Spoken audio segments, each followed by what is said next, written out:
Be ready. 1, 2, 3, start. You, sir, Mr. President, have referred to a number of problems in your address.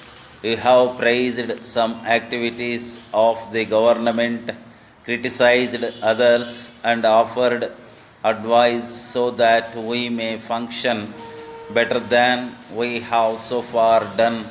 We welcome your advice and the advice of others given with good intentions and with a view to improving conditions in the country.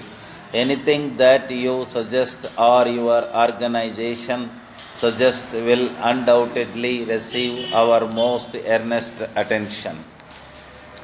I am sure that you don't expect me to deal with the various matters you have discussed.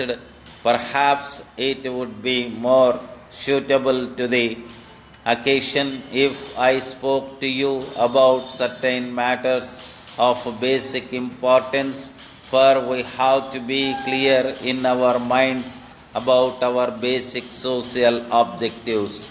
You will permit me to say something which I probably ought not to, and that is to confess that during the last few years we have not been very clear as to the direction in which we are going. In the immediate present, we might realize the importance of a particular step in the broader aspects of policy. Nevertheless, there is a big gulf between the immediate present and future, about which in these changing circumstances there is a greater deal of difference of opinion in the country among those who have given thought to it.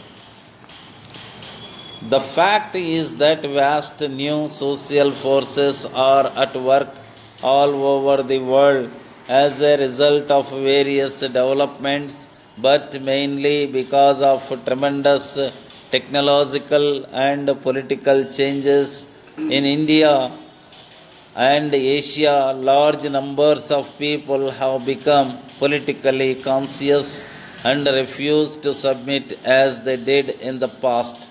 Tremendous social conflicts are taking place, and they sometimes lead to international conflicts.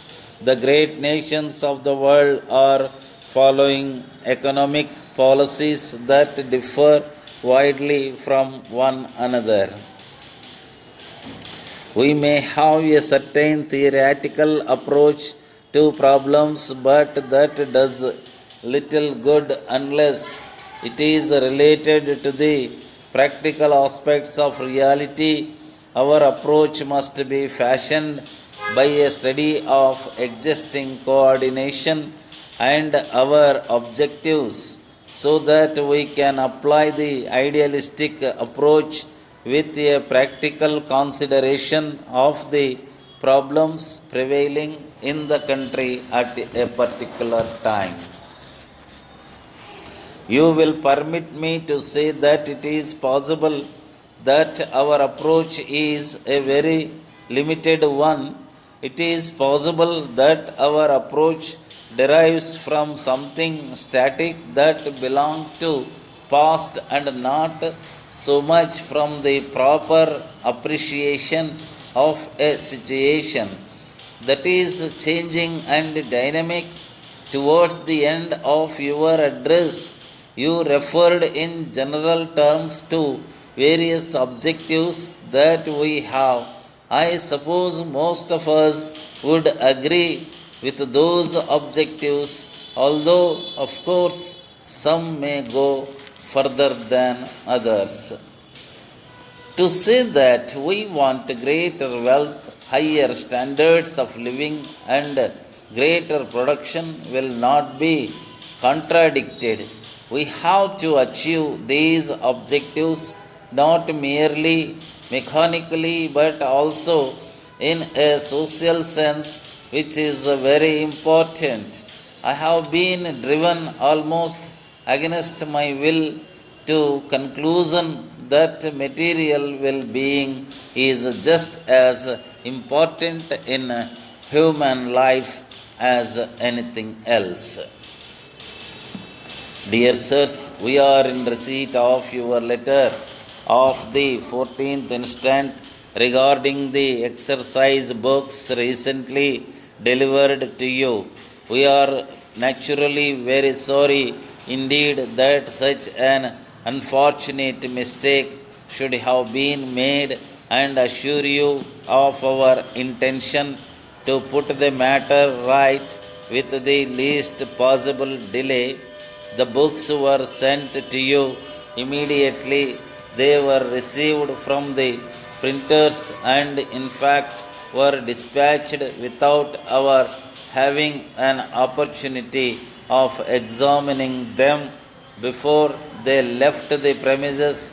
We note that you have returned the consignment to us, and on receipt we will ask the printers to replace the present covers with new ones which will correspond with the ruling inside. It is, we admit, very annoying that you should receive a consignment of cash books marked on the cover as ledgers, and especially as delivery had been so considerably delayed. Any expenses incurred by you will be deducted from your account. We have been in touch with the suppliers, and they ask us to offer you their apologies and to give their assurance that every effort will be made to return the books to you as soon as possible. Yours faithfully,